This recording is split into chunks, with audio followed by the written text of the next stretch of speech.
Est-ce que vous pensez un jour à redevenir restaurateur? Un ami m'en a parlé, euh, Pascal Duhem, qui m'a dit, écoute, tu vas me trouver fou, mais je suis en train de travailler dans la maçonnerie. Il s'est fait livrer je ne sais plus combien de palettes de je sais pas quoi. Voilà, en fait, on essaie de s'occuper. On essaie aussi de préparer un tant soit peu la réouverture. Réouverture, mot philosophique pour l'instant, qu'on aimerait bien se voir concrétiser. On peut en parler. Nous recevons aujourd'hui un Angevin qui avait l'habitude de commenter nos vidéos, nos émissions, nos parutions. Et il y a une jolie histoire. Oui, il y a une jolie histoire. Nous allons en parler. Ça me fait plaisir de recevoir aujourd'hui Philippe Marionneau. Bonjour Philippe. Bonjour. Je suis très heureux que Philippe ait accepté cette invitation. Philippe, c'est le premier client qui un jour, dans l'un de nos restaurants avec madame, nous a offert tout simplement des bouquets de fleurs pour nous remercier de la qualité de l'accueil de l'équipe, spontanément. Et au-delà de l'humanité de Philippe, c'est sa capacité à mettre en place dans un environnement l'agriculture, fabrication et culture de légumes, etc., fournisseur d'un certain nombre d'acteurs importants de la restauration. Eh bien, voilà, Philippe crée des événements super importants, super connus dans la région. Bravo encore. Bon. Je vais prendre un petit peu la parole quand même, mais quand on va chez Monsieur Pollan, il y a quand même une différence. C'est-à-dire que Monsieur Pollan, il est à l'entrée du restaurant et il met en valeur les gens. C'est-à-dire qu'il les fait exister. Et ça, c'est très très rare dans les restaurants. Voilà. D'autant plus que quand vous avez beaucoup d'activités comme il a dans ces restaurants, c'est assez compliqué pour lui. Mais sincèrement, il met en valeur les gens et ça, c'est super. Parce que moi, quand je vais dans un restaurant, je vais pour me restaurer, mais je vais aussi tout simplement pour exister. Et ça, il sait faire. Il sait très très bien faire. Et je le remercie pour ça. Ça a été aussi la raison pour laquelle je lui ai ramené des fleurs. Parce que ça faisait quand même un petit moment, j'y vais régulièrement, j'y vais, on va dire, tous les week-ends quand je suis là. Bon, avec mon métier, moi, je travaille tout le temps. C'est 7 sur 7, je tape 100 heures la semaine. Cela dit, le week-end, l'été, j'ai la chance d'avoir une maison dans le coin, là. Et du coup, eh ben, par contre, je fais rien et je vais au restaurant et j'allais systématiquement dans le restaurant ou les restaurants de Monsieur Pollan. Bon, dites donc. Mais c'est vrai qu'il est très accueillant. Moi, ça fait 3 mois que je dors ici, ça se passe très bien. Et alors, nous avons, mon cher Yves, le plaisir de recevoir également Alexandra Gruber, qui est une jeune Bauloise et qui est étudiante sur Paris. Elle va nous parler de toute la difficulté de cette jeunesse, de pouvoir y croire, d'avoir de l'espoir. C'est relativement compliqué. Bonjour Alexandra. Bonjour. Alors, mon cher Yves, on va démarrer par notre fameux j'aime ou j'aime pas. Oui. Alors, le j'aime ou j'aime pas, c'est un petit peu le rituel de l'émission. Vous avez dû regarder les émissions. Alors, j'aime pas du tout la dernière intervention d'Emmanuel Macron. Voilà. C'est une intervention où il a dit que les enfants d'agriculteurs avaient moins de possibilités d'atteindre les métiers les plus prisés. Totalement faux. Mais il faut reconnaître que de toute façon, je le déteste. Donc, je pouvais pas aimer ça. Bon, alors le j'aime pas. C'est ça. Ça, c'est le j'aime pas. Le j'aime de la semaine. Alors, le j'aime de la semaine, on aurait aimé avoir des nouvelles de réouverture. Pourquoi pas, notamment à la montagne, les remontées. Voilà, on n'a pas eu ça. C'est difficile de trouver des j'aime en ce moment. C'est un peu compliqué. Un j'aime cette semaine, comme disait Philippe, il n'y en a pas non plus tant que ça. Globalement, en fait, moi, ce que j'aime, c'est d'aller au cinéma, de retourner dans ces salles feutrées qui donnent une émotion, même de théâtre. Et voilà, c'est ce que j'aime. Et donc, ce que j'aime pas, c'est que là, en fait, on n'a aucune perspective d'y retourner, en fait, et qu'on est obligé d'être devant notre canapé en regardant Netflix avec une pizza décongelée. Et moi, je préférerais être au cinéma avec un bon pot de popcorn. C'est quand même bien plus chouette. On est tous dans ce cas-là. Mon cher Yves, on est sur pour parler de la crise sanitaire, on est sur un plateau qui stagne et qui baisse légèrement, un tout petit peu, suivant les déclarations de notre ministre de la Santé. Est-ce que ça signifie qu'il faut avoir de l'espoir ? Alors, ce matin, un post de notre ami Yannick Urien qui nous salue, voilà, une conversation avec au plus haut niveau, il le relatait justement pour anticiper sur les réouvertures avec évidemment une notion de protocole un peu plus serrée, un peu plus dure. Donc là, on a tous peur parce que s'il faut accueillir un client dans 8 mètres carrés, ça va tout simplement pas être possible. Donc si vous avez des restrictions dans l'espace, dans le temps, dans le nombre de clients à comment accueillir, on va tout simplement être encore une fois dans un coin du ring avec aucune possibilité on n'oublie pas quand même d'avoir des entreprises qui gagnent un peu d'argent. J'ai un petit j'aime pas à faire parce que vous ne m'avez pas posé la question, je sais que j'ai pas le droit, mais je vais prendre tous les risques aujourd'hui.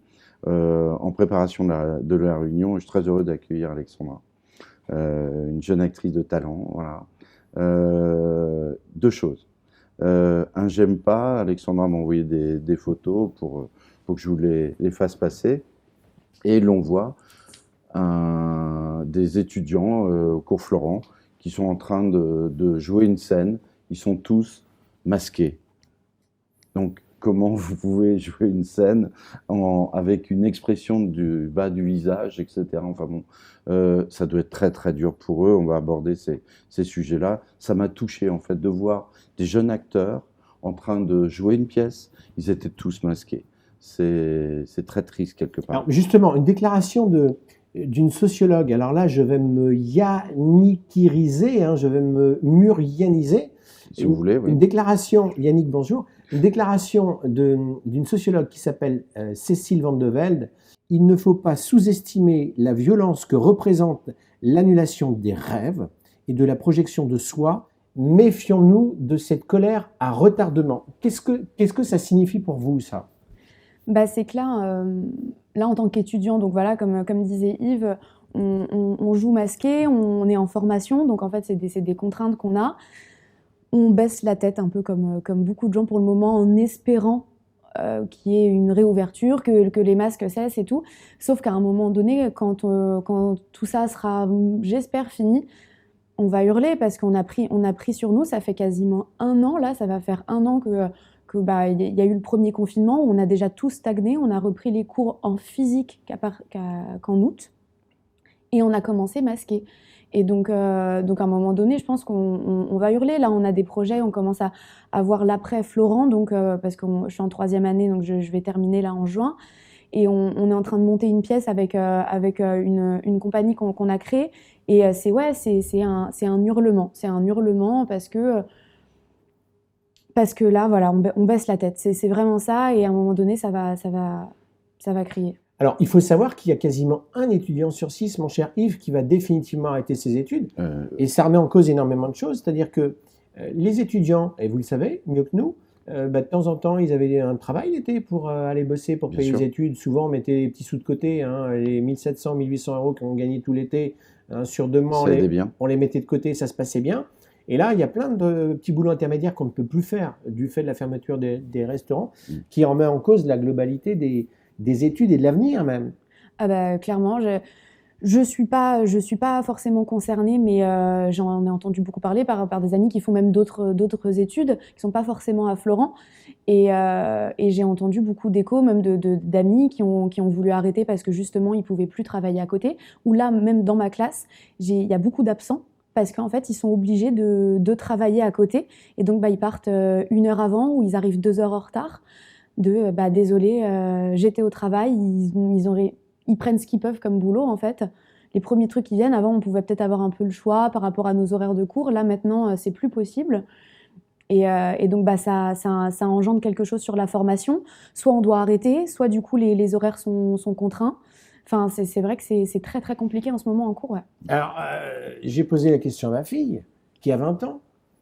Combien de fêtes sauvages vous avez fait récemment? De fêtes sauvages? Voilà. Oh là là, attention, le sujet compliqué. Et il y a la maman en arrière qui... Combien de fêtes sauvages vous avez fait en tout? Sur la semaine, chaque semaine, c'est bien 2-3 fois, ouais. C'est ouais, Ouais. 2-3 fois chaque semaine? Ouais, 2-3 fois chaque semaine, on essaye toujours de s'organiser un peu. Alors, on essaye de respecter. Donc, souvent, on dort un peu les uns chez les autres. On essaye de se débrouiller pour pas trop braver le couvre-feu. Mais nous, on a la chance d'être en présentiel au niveau des cours, en tout cas à Florent. Et donc, moi, j'ai des cours de 16h à 19h. Donc, même avec le couvre-feu, j'ai des attestations, je peux rentrer. Mais souvent, c'est vrai que du coup, en sortant de cours, ben, on va chez les uns les autres. Et Et vous êtes combien à chaque fois? alors, on essaye de pas être trop nombreux non C'est plus. quoi trop nombreux non plus? Alors, ça dépend des fois. Globalement, c'est peut-être aller entre 4 et 6. Des fois, ça peut aller jusqu'à une 10. Mais on fait un petit comité. De toute façon, c'est dans des appartements étudiants, donc on peut pas non plus être 4 et 6, ça trop- va. Qu'est-ce que vous répondez aux gens qui disent que la propagation du virus est due à cette jeunesse qui ne respecte rien? Alors, c'est un peu compliqué parce que, mine de rien, en fait, nous, on sait qu'on brave un peu les interdits parce qu'on n'a pas le choix, sinon on survit pas. Enfin, franchement, Voilà. on a 20 ans, c'est nos plus belles années et en fait, là, ça fait 1 an, on ne peut plus rien faire. On a eu un semblant de vie cet été et après, tout se réarrête. Et encore, je sais très bien que nous, à Florent, on n'est pas les plus à plaindre parce qu'on a toujours été en présentiel depuis août. Et j'ai pas mal d'amis aussi qui sont en études à la fac, voilà. Ils sont en distanciel et c'est insupportable. Ils sont tout seuls dans leur chambre d'étudiants parce que c'est là où ils ont le plus de Wi-Fi. Et donc, ils peuvent pas rentrer chez les parents parce que voilà, pour des connexions Internet, ils sont tout seuls chez eux. Donc, nous, on a quand même un semblant de vie où on se voit un peu en cours. Mais du coup, oui, la propagation, en fait, c'est vrai que de temps en temps, c'est pas qu'on s'en soucie pas trop, on essaye de faire attention comme on peut entre nous, on essaye de se voir qu'entre nous, c'est toujours des petits groupes d'amis. De toute façon, on se voit en cours, donc on sait très bien, voilà, on essaye de faire attention par rapport à nos familles, mais c'est vrai que quand on est à Paris, globalement, on est tous un peu isolés, enfin, nos familles habitent plus loin.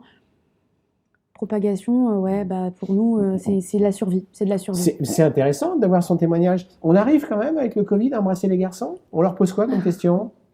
Qu'est-ce qu'on leur Ah, demande? Est-ce que tu es positif ou négatif? Non, mais Vous voyez dans quel monde on vit On quand parlait même. de générations sacrifiées, les quadras, les quinquas, etc.